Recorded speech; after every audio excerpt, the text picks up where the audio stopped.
ఆ విధముగా ఉండకూడదు. అక్కడ ఏం చదివాము? బిలాము చేసిన అతిక్రమము నిమిత్తము గద్దించబడనంటే ఎవరు గద్దించారో తెలుసా? నోరు లేని గార్ధబము. గార్ధబం అంటే గాడిద, డాంకీ. అర్థమైందా? మరి ఆ గాడిద మీద వెళ్తుంటే ఒక దగ్గర అంట గాడిద ఆగిపోయిందంట. ఎందుకు? ఎదురుగా ఖడ్గం పట్టుకొని నిల్చుందంట దేవుని దూత. ఆ దూత ఆ గుర్రానికి కనిపిస్తుంది కానీ ఈయనకి కనిపించట్లేదు. ఎందుకు? గాడిదకి కనిపిస్తుంది కానీ ఈయనకి కనిపించట్లేదు. ఎందుకు? ఈయన మనోనేత్రాలకి గ్రుడ్డితనం కలిగింది. దేని వలన? ఆ గిఫ్ట్ అనే ఆశ వలన. అర్థమైందా? ఆయన ఖచ్చితంగా దేవుని కొరకు నిలబడి మరి ఆ బాలాకుని అప్పుడే గద్దించి పంపించేసినట్లయితే గనుక ఈయన ఖచ్చితంగా ఒక మంచి దైవజనుడిగా, మంచి ప్రవక్తగా బైబిల్లో రాయబడేది. ఆయన చేసిన ఆ చిన్న మిస్టేక్, చిన్న ఆశపడడం వలన మరి బిలాము మరి చెడ్డ ప్రవక్తగా మిగిలిపోయాడు. ఒక దుర్నీతి చేసిన వ్యక్తిగా అతను ప్రవక్తగా మిగిలిపోయాడు. కాబట్టి మరి ఆ నోరు లేని ఆ గాడిదంట మానవ స్వరంతో మాట్లాడిందంట. మానవ స్వరంతో మాట్లాడి ఈయనని గద్దించిందంట. ఈయన వెర్రితనము ఈయనకి తెలిసేలా చేసిందంట. అర్థమవుతుందా? మనము కూడా కొన్నిసార్లు వెర్రివారిగా అయిపోతాం. ఏవైనా ప్రలోభాలకి మనకు తెలియకుండా, అపవాది మనకి తెలియకుండా మభ్య పెడుతూ మనల్ని మోసం చేయాలనుకుంటాడు, మనల్ని ట్రాప్ చేయాలనుకుంటాడు. అపవాది ట్రాప్లో, మోసంలో మనం పడిపోకుండా చాలా జాగ్రత్తగా మనము మన యొక్క ఆత్మీయ జీవితాన్ని లీడ్ చేయాలి. ఎన్నో విధాలుగా మనల్ని పడగొట్టాలని చూస్తుంటాడు అపవాది. కాబట్టి మరి మన ఆత్మీయ జీవితాన్ని ఆ విధంగా మనల్ని మనము కాపాడుకొని అతిక్రమాలు మరలా చెయ్యకుండా మనం ఒప్పుకొని విడిచిపెట్టి ముందుకు వెళ్ళినట్లయితే దావీదులా గొప్పగా మనము దీవించబడతాం. దావీదు భౌతికంగా దీవించబడ్డాడు, ఆత్మీయంగా దీవించబడ్డాడు. దేవుని కంట దావీదు హృదయానుసారుడంట. ఆ విధమైన హృదయానుసారులుగా మనం మార్చబడాలి.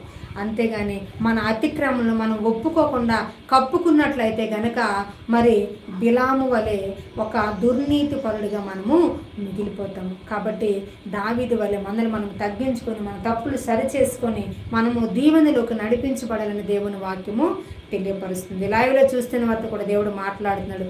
యేసు ప్రభువారు దొంగలతో ఎందుకు సిలువ వేయబడ్డారనే విషయాన్ని మనం ధ్యానం చేసుకున్నాము. మరి ఇప్పుడు అర్థమైందని అనుకుంటున్నాను. మన అతిక్రమములు, మన దోషములు పరిహరించుటకు, తీసివేయుటకు, మనల్ని ఆశీర్వాదంలోకి, అభివృద్ధిలోకి నడిపించుటకు ఆయన మరి ఆ దొంగల మధ్యలో సిలువ వేయబడ్డారు. దేవుడు తన పరిశుద్ధ వాక్యం దీవించిన గాక. ఆమె ప్రార్థన చేసి ముగించుకుందాం. మరి ఈ వాక్యము లైవ్లో చూసిన వారిని దేవుడు దర్శించినట్లయితే ఈ వాక్యము మరి ఎత్తుపట్టి ప్రతిరోజు మీరు ప్రార్థన చేయాలి. ఈ వాక్యం ప్రకారం మీరు జీవించడానికి ఇష్టపడాలని మనవి చేస్తున్నాను. అలాగే మీ ప్రేయర్ రిక్వెస్ట్ ఏదైనా ఉంటే కామెంట్ సెక్షన్లో తెలియపరచండి.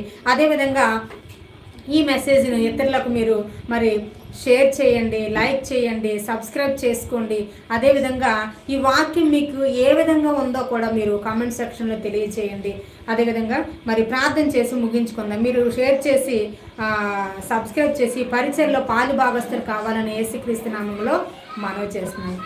పరలోకమందున్న మా తండ్రి, కృప కలిగిన యేసయ్య, ఆమెకెన్నో వందనాలు, స్తోత్రాలు తండ్రి. మా అతిక్రమముల గురించి మాకు సరిగా అర్థమయ్యేలా మాతో మాట్లాడిన దేవా వందనాలు. పరిశుద్ధాత్మ దేవా మాకు తెలియని లోతైన మర్మాలు తెలియపరుస్తున్నారు, వందనాలు.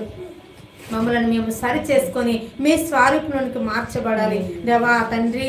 మీకు వందనాలు. మేము చేసిన దోషాలు ఒప్పుకొని సరి చేసుకొని ఒక దావీదులా దీవించబడాలి తండ్రి. ఈ లోకానికి ఒక రోల్ మోడల్గా మేము మార్చబడాలి. మాకు సహాయం చేయండి. లైవ్లో చూస్తున్న వారు కూడా మీ ఆత్మ సహాయం దయచేయండి.